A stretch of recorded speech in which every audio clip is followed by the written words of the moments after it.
Section 7.1 is on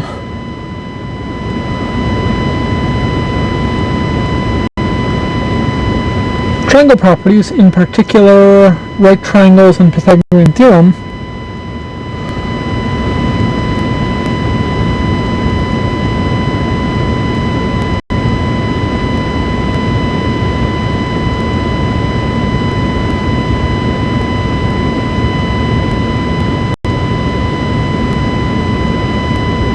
We start with some basic facts about triangles. We notice that we will often draw the triangle as having angles capital A, capital B, capital C, and side lengths little a opposite the angle capital A, little b opposite the angle capital B, and little c opposite the angle capital C. We notice that we have a few basic properties. The angle sum property lets us know that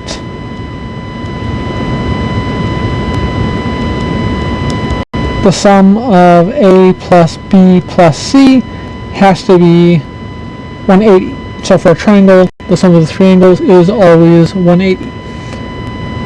We also have a property about triangle inequality. We notice that, call this 1, 2, triangle inequality. We notice that the sum of any two sides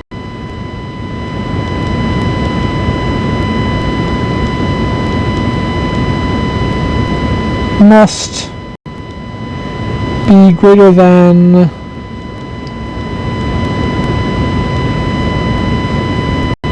the third side.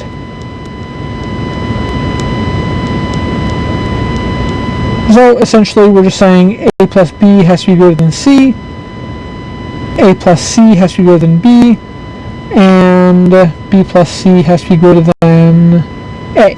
And we notice this is pretty obvious because we notice that if we had a triangle that had side lengths 2, 3, 7, how could we possibly have that angle? We notice that 2 plus 3 doesn't reach 7, so this is an example of an impossible triangle. You could never create a triangle like that. At least not in 3 space.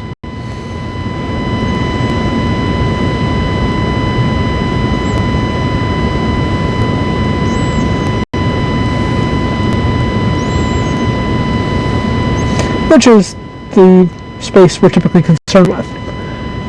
And we also have a third fairly straightforward property, side angle ordering, which just lets us know that in a triangle, the shortest side is opposite the smallest angle.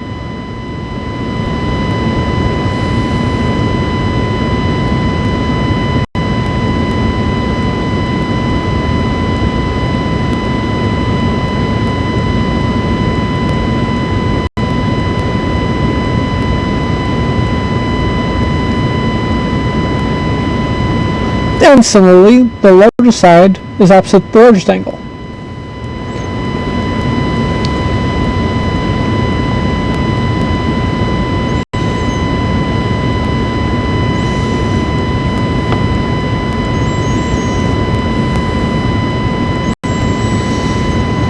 So we notice that if we were going to look at a triangle with angles, let's make it 35 degrees. Let's make it a little bit bigger.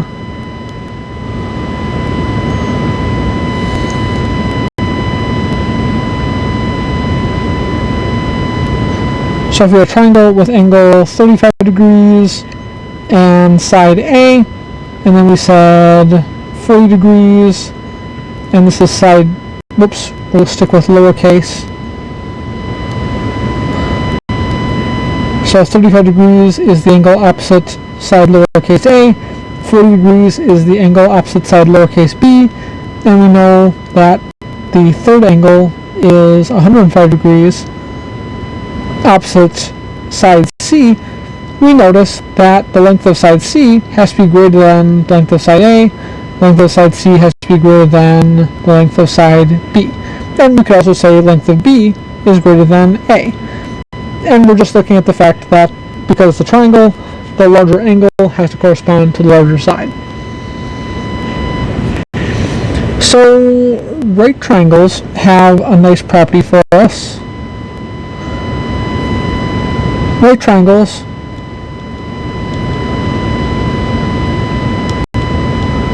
have one angle with measure 90 degrees. And so we notice that we could draw our triangle like this. We'll often use a little box to indicate a 90-degree angle. And then we'll have side lengths A and B make up the right angle. And then we'll have the hypotenuse is given by C. So we notice that the right triangle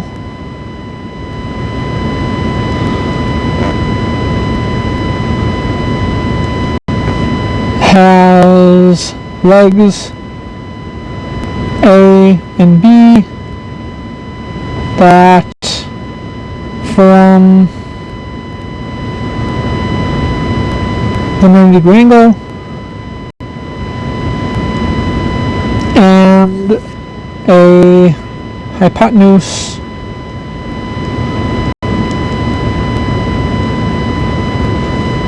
C that's opposite the 90-degree angle.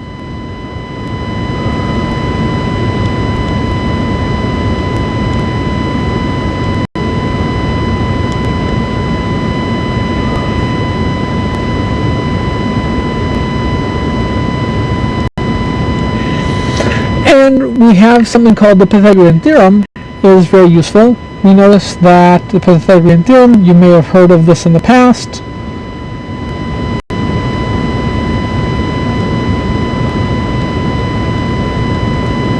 Given a right triangle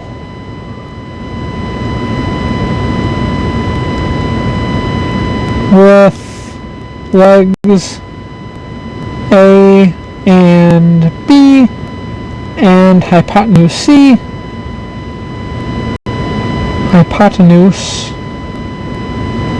C, we know that a squared plus b squared has to equal c squared.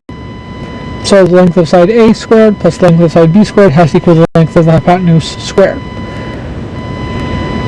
And so just for example, one of the classics is if we had a triangle with legs 3, 4, and a hypotenuse of 5, we notice that we can see that 3 squared plus 4 squared is equal to 5 squared.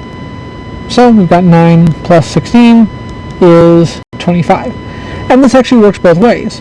We notice that if we have a right triangle, we know a squared plus b squared has to be c squared, and if a squared plus b squared equals c squared, it must be a right triangle. And so if we looked at one that's a little unexpected is 5, 12, 13, do we know if that's a right triangle? We notice that if we take 5 squared plus 12 squared, that's equal to 25 plus 144 equals 169, which is 13 squared, and therefore this must be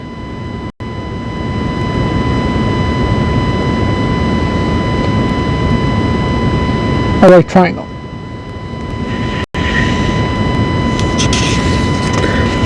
So you'll notice that one of the classic things we'll do with right triangles is determine missing side lengths. So we notice that if we were given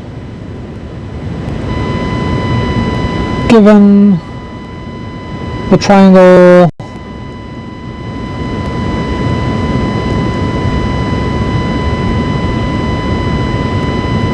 seven, 4, A, so we know the legs are A and 4, the hypotenuse is 7, we want to know what's the value of A. And so we notice we can solve for a. We know that a squared plus 4 squared equals 7 squared. So a squared plus 16 equals 49. Subtract 16. We're going to get a squared equals 33. And then we would have to be careful that we're then going to say a equals the square root of 33. So technically it could be plus or minus the square root of 33, but we're not going to worry about triangles with negative side lengths. We don't have to worry about negative square root of 33. And if we're not sure, we could double check. If we take the square root of 33 squared, we get 33. 33 plus 16 is 49, which is 7 squared. And so those are fairly straightforward. If we're given 1, 6c, and again you'll have a little box in the corner indicating that the right angle is formed by 1 and 6. We notice we could solve for c, and again this is pretty straightforward. We're just going to say 1 squared plus 6 squared equals c squared, and so we know that 1 plus 36 equals c squared, 37 equals c squared, and so we know c is square root of 37. And so you'll occasionally get integer answers, but they're quite often going to be irrational numbers. That's not at all uncommon.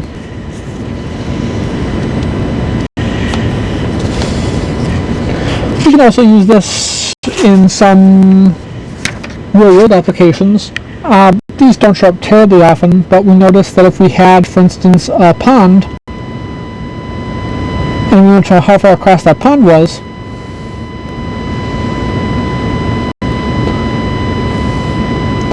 we can imagine that as a side length c. We can imagine measuring a right angle far enough so that we could get past the, I'm going to phrase that. Let's redraw this just a little bit.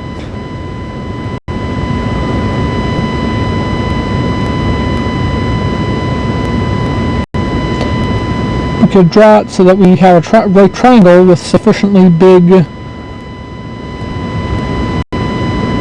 hypotenuse, and we notice that if we know how far across the lake is, we measure that right angle, we could find out that this is perhaps 40 meters and this is 50 meters.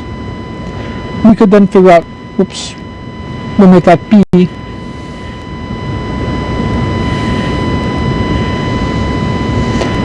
So we notice that we can find out that 40 squared plus b squared has to equal 50 squared. 1600 plus b squared equals 2500. Subtract 1600.